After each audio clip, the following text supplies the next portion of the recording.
Rangé, Jacques s'enfuit avec une tronçonneuse après avoir accidentellement poignardé un nid de frelons. Pris pour un meurtrier à la tronçonneuse par des élèves qui jouaient à proximité. Il se retourne et court. L'un esquivait un bourdon, l'autre se méfiait. Et alors qu'il courait, Jacques s'est étonné, « Tu fais la course avec moi, mon ami ?» L'instant d'après.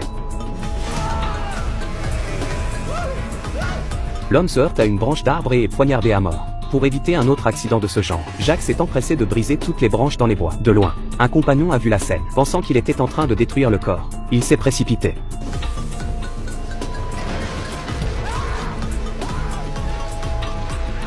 Le temps que Jacques le retire de toutes ses forces. Il n'était plus qu'un spectacle épouvantable. La fille de l'autre côté a été choquée par le jet de bouillie. De l'autre côté, Marie et Tom, le frère cadet de Jacques, a creusé un trou et a planté un arbre. Le compagnon a vu qu'il pensait que Marie était retenue en otage par Tom et qu'elle l'aidait à creuser un trou pour enterrer son corps. Alors il a attrapé un poteau et s'est jeté sur lui. Tom pensait qu'il se battait avec lui.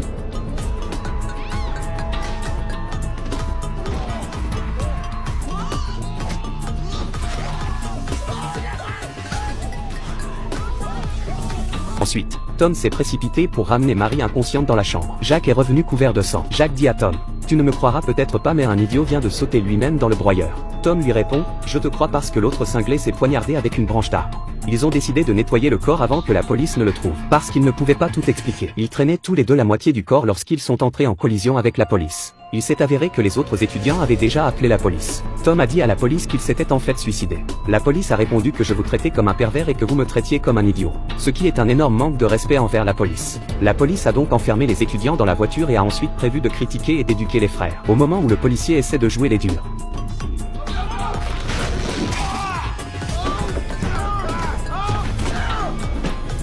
Il meurt sous les yeux des étudiants. Billy, furieux, ramasse l'arme du flic et est déterminé à tuer les deux vauriens. Tom est prêt à tirer sur les deux gardes forestiers. Mais il ne peut pas appuyer sur le bouton. Le gentil Tom lui rappela que le cran de sûreté n'était pas enclenché.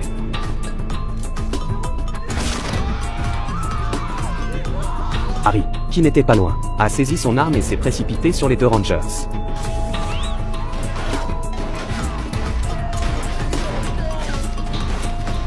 Harry et Lisa sont allés dans la chambre de Marie pour s'assurer qu'elle était en sécurité. Mais Marie a dit que Jacques et Tom n'étaient pas des pervers et qu'ils ne la retenaient pas captive. Ils ont eu la gentillesse de la réanimer après l'avoir assommée avec une pelle. Lisa pense que Marie souffre du syndrome de Stockholm. Elle succombe peu à peu aux deux pervers et commence à parler aux méchants. Harry ne veut pas trop lui parler et se contente de brandir la hache en menaçant Marie de venir avec lui. C'est alors que les frères apparaissent juste à temps. Dehors, Bob et Amy entendent la confrontation et se précipitent pour participer au combat. Bob lève sa tondeuse pour aider son coéquipier, mais à sa grande surprise, il taillade le visage de sa petite amie. Quel bon coéquipier! Harry, désespéré, lance une lampe à paraffine sur Tom, qui atterrit sur Bob et lui met le feu à la jambe. Lisa lui jette de l'eau pour l'aider à éteindre le feu, sans se rendre compte que la bouteille est remplie d'alcool.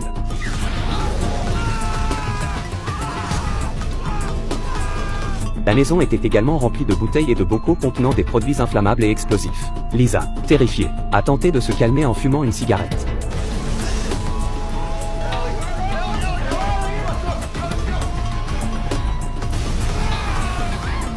Heureusement, les deux frères se sont échappés avec Marie, et ils ont vu que Harry était encore des hommes féroces dans un feu de folie, l'un après l'autre. Leurs coéquipiers rendent l'âme. Ces deux hommes sont les coupables. Et Harry, qui a perdu la tête et ne se soucie plus de la sécurité de Marie, saisit sa faux et fonce sur eux.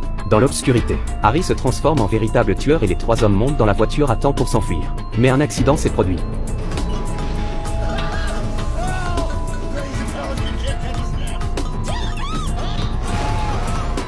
Lorsque Tom s'est réveillé de son coma, Marie avait disparu. Jacques gisait sur le sol, agonisant. Il a raconté à Tom que Marie avait été enlevée par Harry, et que Jacques a été vaincu en essayant d'arrêter Harry.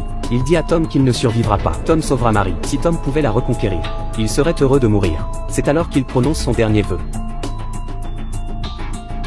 Tom a donc pris son chien et est allé sauver Marie. Il a vu Marie attachée sur une table. Il s'apprêtait à détacher la corde lorsqu'Harry sortit et donna un coup de pied à Tom. Grâce à son habileté à couper du bois, d'un coup de hache, il réussit à couper la corde de Marie.